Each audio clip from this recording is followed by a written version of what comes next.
What are the side effects of a cholesterol-lowering medication? Lipitor, Crestor, and all the statin drugs. Dementia, Alzheimer's, memory loss, muscle wasting, and they've just added another one, and that's breast cancer, because our sex hormones are made from cholesterol. We had a pharmacist do our program, and she said, I'm really annoyed. She said, I'm a pharmacist. Drugs are my profession. I'm not against drugs, but she said recently a circular went out that anyone with a cholesterol level below 190 or above 190 had to go on cholesterol-lowering medication. She said, this is just a money-making scheme. Now, this is what the pharmacist is telling me. She said, because if someone's on an antibiotic, how long are they on for? A week. She said, if they're put on cholesterol-lowering medication, how long are they told they're on it for? Life. Cholesterol is often believed to be the main culprit behind heart disease, clogging arteries, and putting your health at risk. But that's not true. In fact, your body needs cholesterol to function properly. It plays a key role in producing hormones, vitamin D, and even helping with digestion. Did you know that nearly 40% of adults worldwide have high cholesterol, yet about half of them don't even know it? And despite the fear surrounding cholesterol, studies show that people with higher cholesterol levels often live longer than those with extremely low levels. Cholesterol is not the enemy, it's a vital substance that your body naturally produces. So what's really behind heart disease? And why has cholesterol been blamed for so long? The myth that all cholesterol is bad has led to years of misinformation, unnecessary medication, and fear surrounding certain foods. But today, I'm going to break it all down for you, so stay tuned if you want to know the truth about cholesterol, how it actually affects your body, and what you should really be focusing on for heart health. As a thank you for joining me today, we're giving away 100 free copies of my best-selling book to subscribers. So if you haven't yet, hit subscribe, like this video, and comment why you want to win. I have a book in my library at home, it's by Dr. Malcolm Kendrick. He's a British cardiovascular surgeon, and he's written a book called The Great Cholesterol Con. Got that? The Great Cholesterol Con. And he says in his book, for the first time, normal levels of a normal vital body substance is being called a disease. I have 5 books in my library at home. One's called The Great Cholesterol Con, by Dr. Malcolm Kendrick. Now, at the end of this meeting, I'm going to clear the board and I'm going to write all those books up on the board so that you'll have that resource. One's called The Great Cholesterol Deception by Dr. Peter Dingle. One's called The Great Cholesterol Lie by Dr. Dwight Lundell, another cardiovascular surgeon. One's called The Great Cholesterol Myth by Johnny Bowden, who's basically an exercise guru. Another book is called The Great Cholesterol Hoax. They're running out of words. And in her book, Put Your Heart in Your Mouth, Dr. Natasha Campbell McBride, she also looks at the same issue in detail. These are doctors and health professionals from all over the world, all saying the same thing. What are they saying? Cholesterol does not cause heart disease. Dr. Malcolm Kendrick said, I'm still waiting for the evidence. There is no proof. Isn't that incredible? Now, do you remember we looked at the 2 different ways of healing or supposed healing? We look at God's way, which requires faith, which works with a body that was created to heal, and it leads to life. Then we looked at the other process of so-called healing. It's based on fear. There's also a lot of lies and deception around it. And because they claim the body evolved and it wasn't created, it cannot heal, so it needs drugs. And did you know that the 3rd killer in the world today is medicine? And this is not just medical mistakes. It's also prescribed. And I remember seeing the news one night, and there were these 2 girls crying. They said, our boyfriends, they agreed to take this medical drug. and they're blown up like balloons, and they're in ICU and they're not expected to live, and they were fit, strong young men, and they were only in their late 20s. They did it because they were going to get some money for it. I thought, what? And then a pharmaceutical representative came on and was being interviewed. What's going on, these men? And he said, well, it didn't do this on the rats. I don't know about you, but I am not interested in being experimented on. I looked at the newspaper the next day, nothing. It was never on the news again, nothing. Ugh, how often does that happen? I'm so glad that God gave me a body that can heal itself. He gave me a mind that can consider, that can analyse, and that can make choices about what I do to my body.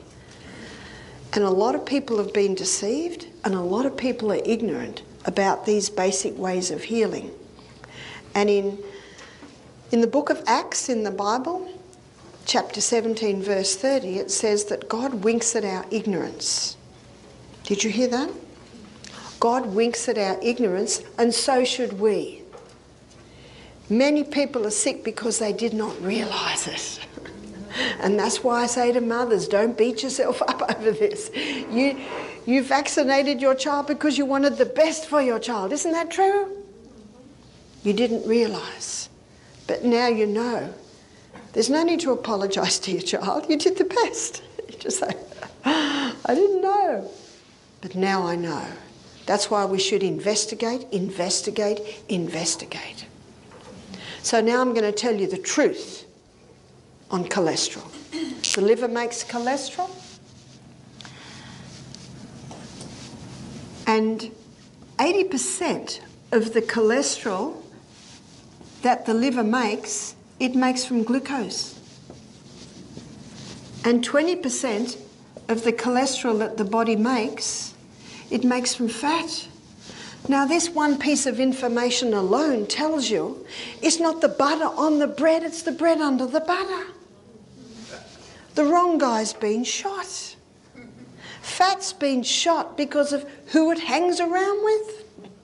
And that's the key. Cholesterol has been wrongly blamed for decades, but the real culprit is often something else entirely. Think about it. If cholesterol were truly the villain, why would the body produce it in such large amounts? The liver doesn't make mistakes. It creates cholesterol because we need it.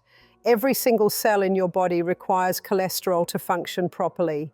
It's essential for producing hormones, repairing cells, and even supporting brain health. And yet, what happens? People are put on cholesterol-lowering drugs, statins, without ever asking why their cholesterol levels might be high in the first place. The body doesn't just make cholesterol for no reason. If your cholesterol levels are rising, it's often because the body is responding to some kind of stress or damage. Maybe it's inflammation from a high sugar diet, maybe it's stress, maybe it's toxins. But instead of addressing the root cause, mainstream medicine slaps a prescription on it and tells you to lower cholesterol at all costs. Now here's the real shocker. Studies have shown that people with low cholesterol are actually at a higher risk of death. That's right. Low cholesterol has been linked to increased risks of infections, cognitive decline, and even cancer. So why is cholesterol still treated like the bad guy? Because there's money in it. The statin industry is worth billions of dollars. And once you start taking these drugs, you're often on them for life. But what if instead of fearing cholesterol, we focused on what truly matters, reducing inflammation, eating whole foods, managing stress, and allowing the body to heal naturally? Because here's the truth, cholesterol isn't the enemy. It's a warning sign, a natural response to something deeper going on in the body. And if we focus on healing the body rather than fighting cholesterol, we might just find that our health improves. Not because we lowered a number on a test, but because we addressed the real problem at its source.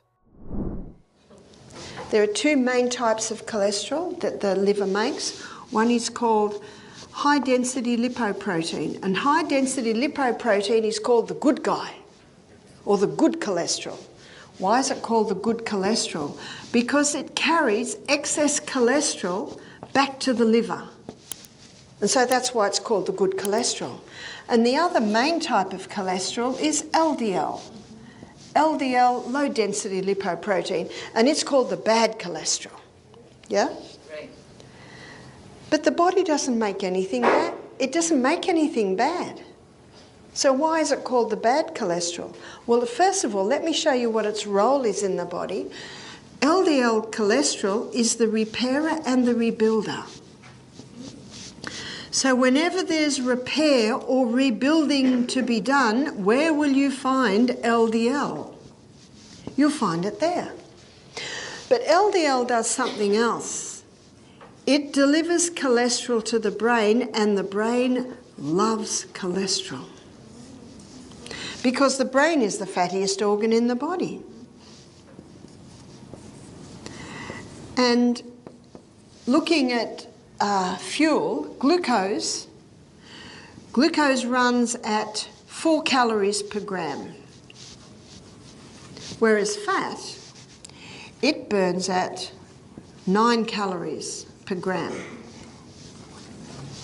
And we're going to look at this a little bit more tonight when we look at weight loss. And isn't this why most people say if you want to lose weight, stop the fat? Because it's going to give you more than twice the units, or twice the calories, yeah? But what's a calorie? It's a unit of energy. So if you want a high energy food, what do you eat? Fat. Now you can see why the brain loves fat, because it consumes 15 times the fuel of any other cell. And so it loves this high energy fuel.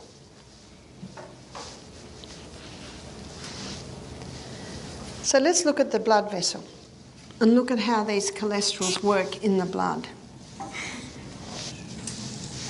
Because of its high density, HDL is always floating in the middle. Because of its low density, LDL, you'll find it on the edge. In her book, Who Put Your Heart in Your Mouth, Dr. Natasha Campbell-McBride, she spends 4 chapters looking at all the environmental poisons that come into the blood and start breaking down the little endothelium cells that line the arteries. And we're exposed to so many chemicals today. It is estimated we're confronted with 100,000 more chemicals every year. Yeah. In our laundry detergent, in our toothpaste, in our shampoo, our skin cream, on our clothes, what our clothes are made out of, in our food. It's just everywhere, everywhere, everywhere. And these chemicals come into the blood, and those little endothelium cells that line the arteries, it damages them, damage. I used to say there were 4,000 chemicals in a cigarette. My sister recently, who's a scientist, she said to me, Barbara, there's 7,000 chemicals in a cigarette. Yeah. I think even medicine acknowledges that smoking is a contributing factor to heart disease. So what's happening, students? And then mercury fillings in the mouth, those heavy metals. Mercury's found in fish, it's found in your mercury fillings in the mouth, it's found in vaccines, especially the flu vaccine. Damage, more damage. Who's going to plug up the hole, students?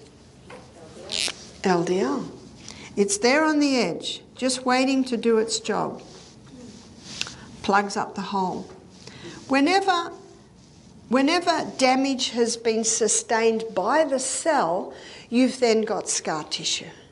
Isn't that right? I'm sure we've all got scars somewhere. My husband used to be a wild biker. He's got all the scars. all the crashes he had. Scars. They're not as supple, are they? So can you see the walls of the artery are getting stiffer? They're getting more built up. The person doesn't realise that sweet-smelling washing detergent, those chemicals are coming in, and little by little. Now, what I'm mentioning, it's almost like dripping tap on a stone. It's just a little bit here and a little bit there and a little bit there, and it's all adding up, all adding up. We've got something else happening too. All through the blood, there are protein molecules. And when someone is on a high carbohydrate diet, dumping high glucose, there's a lot of glucose in the blood. And it connects with these protein molecules. This happens with the excess glucose, and they become sticky. And they start sticking on the walls of the artery. And say we've got an area here that's quite narrow, and we've got one of these sticky glucose protein molecules dislodges, moves down here, gets stuck. If that's in the carotid artery, there's your stroke. That's the #1 cause of a stroke. Now, if cholesterol isn't the real villain, then why does it get all the blame? Well, it's because when doctors find cholesterol at the site of arterial damage, they assume it's the cause rather than the response. But think about it. If you see firefighters at the scene of a fire, do you assume they started it? Of course not. They're there to help, just like LDL is there to repair the damage. The real problem is chronic inflammation, which is caused by poor diet, toxins, stress, and other environmental factors. When inflammation damages the arteries, LDL rushes in to patch things up.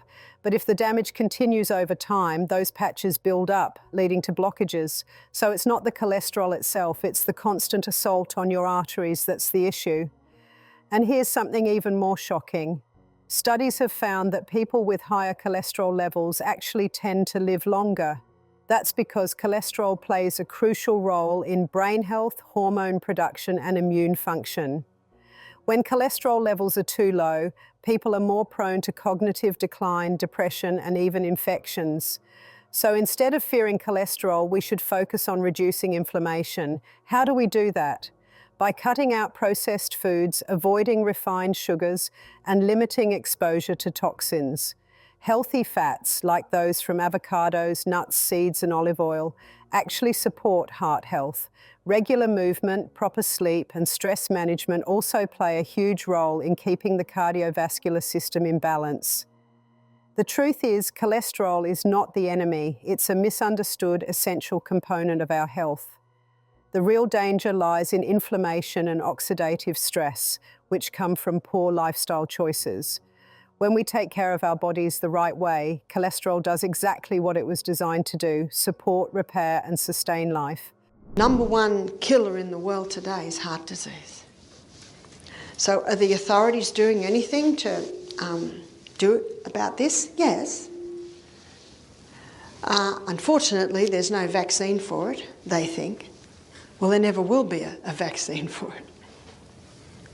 So what are they doing? Well, #1, from about the 1980s, 70s, 80s, they put everyone on a fat-free diet, fat-free, low fat, told everyone to stop eating butter and start eating margarine. Has that reduced heart disease? No. Not at all. Not at all. So we've got to think of something else. Cholesterol-lowering medication. We'll put everyone over the age of 50 on cholesterol-lowering meds. Has that helped? Not at all. In fact, if anything, what it has done, it has increased dementia and Alzheimer's. In Australia, 1,700 new cases of Alzheimer's is being diagnosed every week. I haven't read about any case of Alzheimer's in the Bible, have you?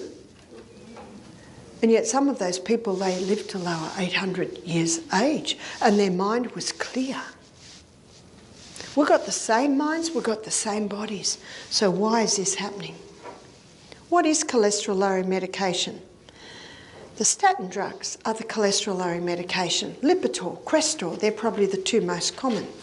I've got a book in my library at home called Lipitor, Thief of Memory. And it's written by a doctor, and he's also an astronaut.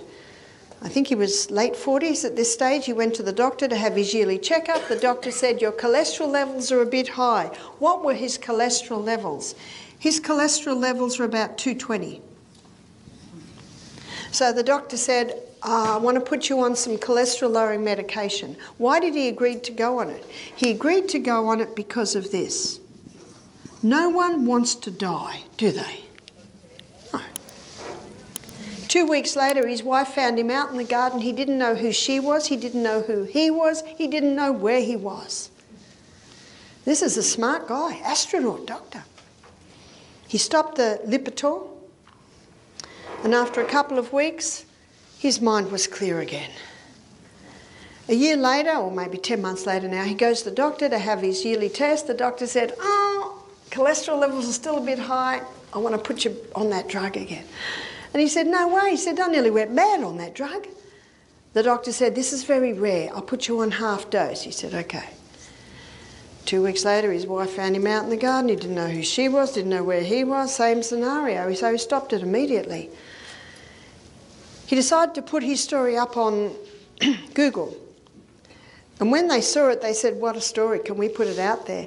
Within hours, thousands of hits of people that said the same thing happened to me. You see, what the cholesterol-lowering medication does, it blocks the pathway in the liver that the liver uses to make cholesterol. But the same pathway that the liver uses to make cholesterol, it uses to make coenzyme Q10. And what's coenzyme Q10? That's your heart protective enzyme. So anyone who goes on the statin drugs has now lost their heart protective enzyme.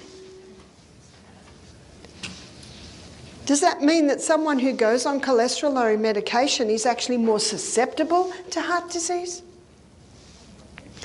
What are the side effects of a cholesterol-lowering medication?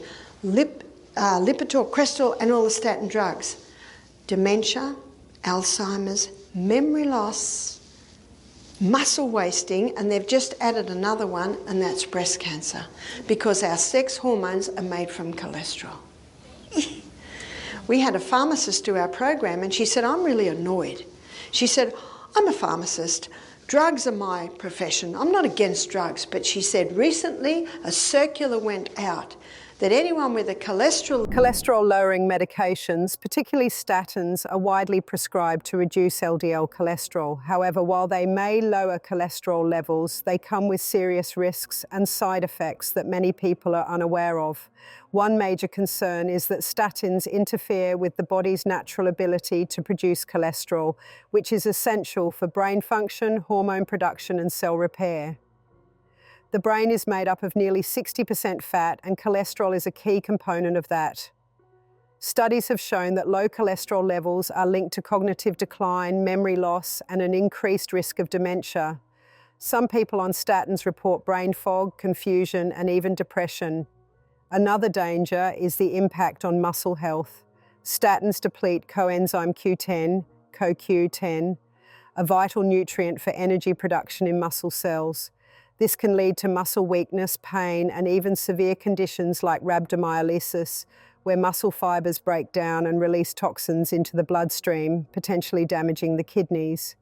Liver damage is another risk. Statins are processed by the liver, and in some cases they can cause liver enzyme levels to rise, leading to liver dysfunction. This is why regular liver function tests are recommended for those taking these drugs. Perhaps most concerning is the link between statins and increased risk of type 2 diabetes. Research has shown that statins can raise blood sugar levels, leading to insulin resistance.